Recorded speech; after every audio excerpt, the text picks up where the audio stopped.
What is going on, Jet fans? Matt O'Leary back with another video. The New York Jets report to training camp today. We're going to break that down and why you can expect some big changes in this training camp. Today was report day, and the first practice for training camp is tomorrow on Wednesday. Very excited. I'll be making it out to training camp practice on Saturday. So if you're going on Saturday, maybe I'll see you out there. I'm really excited and looking forward to it. Talking Jets returns tonight as well. The long-awaited return over on the Talking Jets channel. We'll be chopping up all things training camp, and we're geared up for the season now. Had our nice little break. It was nice to decompress, but back in the mix and getting in on the training camp news. And as I mentioned, players reported today. So really, you just got guys walking in, like Justin Fields walking into the facility. Big year for him, right? Like, for Justin Fields, this is his last opportunity to prove that he is a starting quarterback in this league. He's not going to get another opportunity if things don't go well as the starter. He might stick around in the league as a backup and get another opportunity down the line. But if Justin Fields wants to prove that he is the guy, this is a huge, huge year for him coming up. We saw Will McDonald walk into the facility as well. We see what he looks like with the 15 pounds added. Big year for him coming up in year 3.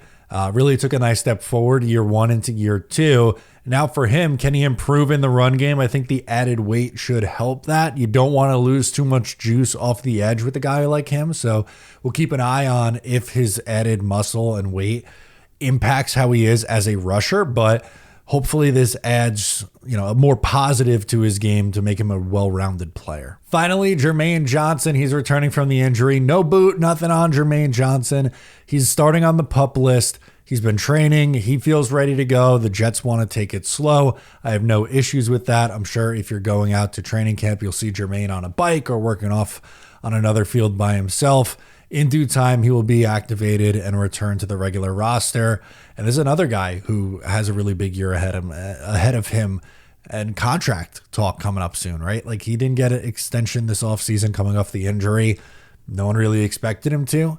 But going into year 4, if he has a big season in year 4, that's absolutely a name to watch in the offseason of 2026. Now, you saw it in the title, and I also said it at the top. Expect big changes. And here's some things that I could tell you from a source with the team.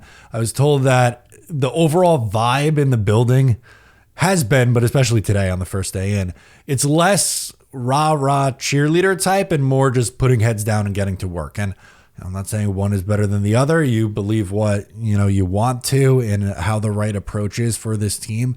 But something that I personally like about Aaron Glenn, and the word I've tossed around all offseason, is intensity. And Aaron Glenn comes off as very intense. Also not afraid to let the positional coaches kind of do their thing. He stood back a little bit today and let the coaches kind of positional group guys do whatever it is that they were doing. And that's okay. If you want Aaron Glenn to be a CEO style of head coach, which I think is the vibe that you don't want just another defensive guru, then this is the approach that he needs to take. The Jets also revealed that they got a new locker room at the practice facility. And I know at the end of the day, right, we all really care the most about wins and losses, but this is a big deal. The Jets did not score very well in the latest owner reports, right? The anonymous reports from guys around the league. The Jets facilities and the ownership wasn't at its peak. So Woody Johnson investing in the team, like, this is something that I've called on him and wanted him to do. So I'm going to give him credit for it. I think for the most part, he's done a pretty good job of staying out of the way and just investing in the team and trying to make it a better atmosphere for the players. The state of the art locker room brings you up to par with the rest of the league. And, it's time for a facelift.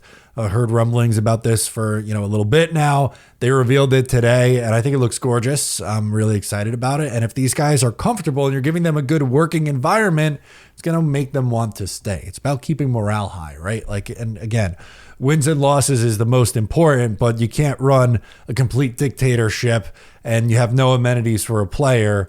Yes, winning helps, but also if you create an environment the players want to be in, that's going to go a long way too when it comes to building sustained success. So I'm pumped up for tomorrow. We should have some insight on what's going on the practice field. Just wanted to do a quick primer for you today.